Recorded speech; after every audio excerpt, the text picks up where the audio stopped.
문학과사의 신인 문학상 되고 왜요? 라는 말씀을 하셨다면서요? 저는 뭐요?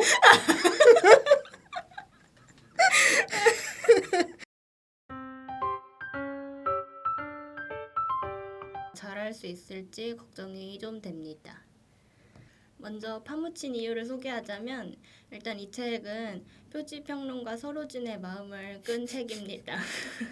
아 이제 스스로를 표지평론가라고 부르시는 거예요? 아니 저번에 그렇게 호칭해 주길래 오늘은 제가 자칭해봤습니다. 아 예 맞습니다. 표지가 되게 반짝반짝 예쁜데 이게 영상에 들어가나? 표지의 이 그림 부분이 되게 반짝반짝 홀로그램 같이 빛나는 책인데 한번 해볼까요? 전혀 안 보이네요. 포기합시다.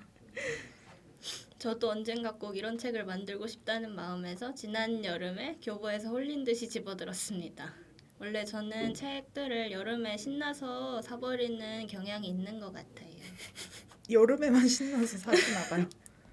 네, 좀 그런 것 같아요. 그래서 이 책이 철이 지나버린 이유는 이미 얘기했듯이 바로 계절에 있습니다. 여름에 산 실패한 여름 휴가를 가을이 지나 겨울까지 와서야 책장에서 구해줄 수 있었습니다. 먼저 작가 소개를 해보자면 2016년에 제16회 문학과사회 신인문학상을 수상하면서 소설을 발표하기 시작했는데요. 작가님 수상 소감이 되게 재밌는데 당선 소식을 듣고 가장 먼저 튀어나온 말이 왜요? 였대요. 너무 현실적이지 않나요?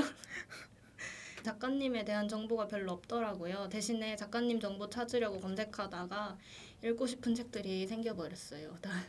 다른 작가님들이랑 쓴 책들인데 나중에 그것도 리뷰를 해보고 싶습니다.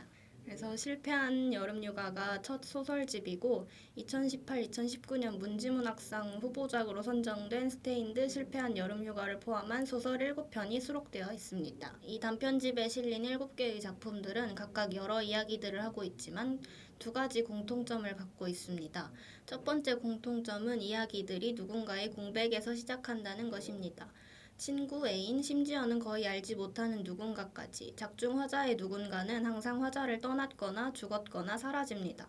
소설의 화자들은 누군가가 사라진 후에야 자신의 내면 깊숙이 숨겨져 있던 어떤 마음 또는 상처를 끄집어내게 됩니다.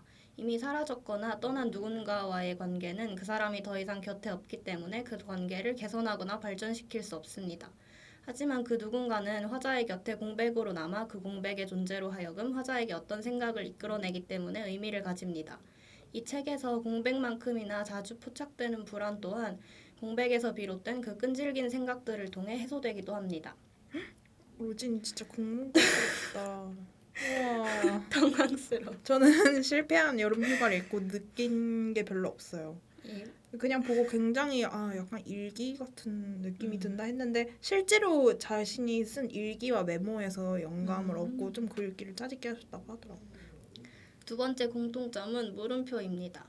누군가 사라지고 그 자리에 생긴 먼지구덩이, 생명체가 살 수 없게 된 지구에 남은 깨진 화분들, 점점 커지는 빨간 공과 도심에 박힌 색색의 삼각형들, 모두 단편에 등장하는 중요한 심벌입니다. 그래서 단편 몇 개 읽고 쓴 독서노트 보니까 한 문단에 물음표가 10개는 있더라고요. 심벌들 중에 도심에 박힌 색색의 삼각형들은 스테인드라는 제목의 단편에 등장합니다. 어느 날 갑자기 도심 여기저기에 박힌 삼각형은 멀리서 그 빛나는 형체만 보일 뿐 무게도 부피도 실체도 없는 무언가입니다. 저는 이 삼각형이 기억에 강하게 남았는데 삼각형에 대한 묘사가 책의 표지를 떠올리게 했거든요. 사실 표지에는 작품에서 묘사된 삼각형의 모습과 비슷해 보이는 게 없는데도 생유리 파편 같다는 삼각형 이야기를 보자마자 바로 표지가 생각났습니다. 삼각형이 햇빛을 받아 내뿜는 빛에 대한 묘사는 다채롭다는 표현이 절로 떠오르게 만들어서 7개의 단편 중 표지와 가장 어울리는 소설이라고 생각합니다. 마지막 단편 페이퍼컷까지 모두 읽은 후의 감상은 미로 찾기 같다는 것입니다. 미로는 길이 안 보이는 듯 하다가 보이는 듯 해도 다시 막히고 그래도 천천히 짚어나가다 보면 출구가 보이잖아요. 이 소설집도 처음에는 많은 물음표를 남기지만 되돌아가서 다시 읽고 천천히 생각해보면 무엇을 말하고 싶은 건지 나름대로 답을 찾아나갈 수 있습니다. 단편의 장점이죠. 짧기 때문에 몇 장 뒤적이면 원하는 부분을 찾아서 다시 읽을 수 있다는 게 만약 이렇게 해봐도 도대체 무슨 이야기인지 도저히 모르겠다 싶으시면 뒤에 실린 해설을 읽어보세요. 저는 이 책이 좋았던 또 다른 이유가 해설이 매우 친절했기 때문이거든요. 작품이 무슨 이야기를 하는 건지 생각해보는 게 독자의 몫이라고 해도 혼자 생각하는 데는 한계가 있잖아요. 저는 그래서 이렇게 친절하고 자세하게 낱낱이 해설해주는 걸 좋아합니다. 해설에서는 제가 다뤘던 누군가의 공백 말고 다른 몇 개의 키워드를 통해서 이야기해주고 있어서 아마 해설도 흥미롭게 읽으실 수 있지 않을까 싶습니다. 오늘은 실패한 여름휴가를 다뤄봤는데 정작 실패한 여름휴가 얘기는 별로 하지 않았네요. 비는 어떻게 읽었나요? 이거 약간 뭐 같냐면 수업 시간에 멍 때리고 있었는데 갑자기 교수님이 마마야 너는 어떻게 생각했니? 이해한 게 없는데 약간 물어본 것 같아서 당황스럽네요. 저 원래 말이 굉장히 많은데 오늘 되게 조용했거든요. 왜냐 아는 게 없어서. 저 약간 유사 공대생이어가지고 이런 거 잘 몰라요.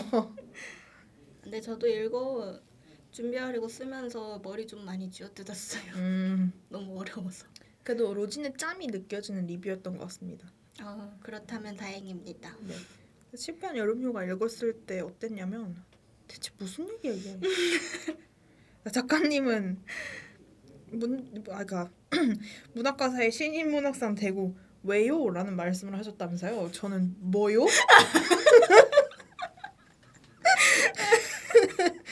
작가님 죄송합니다. 근데 처음 딱 읽으면 드는 생각이 그걸 수밖에 없다고 생각합니다. 저의 이 짧은 이해력. 그래서 제가 해설을 보라는 겁니다. 해설 보면 이게 그거였구나. 진짜로 이게 그거야? 세상에. 아무튼 오늘의 리뷰는 여기까지입니다. 그래서 비는 실패한 여름휴가 말고 다른 나머지 6개 단편도 읽어보고 싶은가요? 읽고 리뷰는 안 해도 되잖아요. 로진이 해설해주면 읽을게요. 짬짬짬. 그래도 이게 알죠. 항상 방송은 끝에 긍정적인 마무리 해야 하는 거. 나에게는 그럴 의무가 있어. 그렇기 때문에 저는 이 책을 읽어보겠습니다. 와.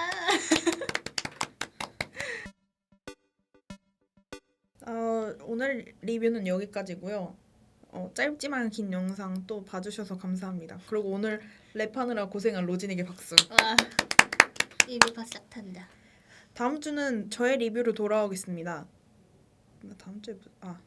다음 주에는 2019 김승옥 문학 다음 주에 만납시다. 안녕. 기대가 되네요. 근데 다시. 갑자기 왜 이렇게 소리가 크지? 뒷사람들? 가서 소리 지르고 싶어. 시끄러. 조용히 해.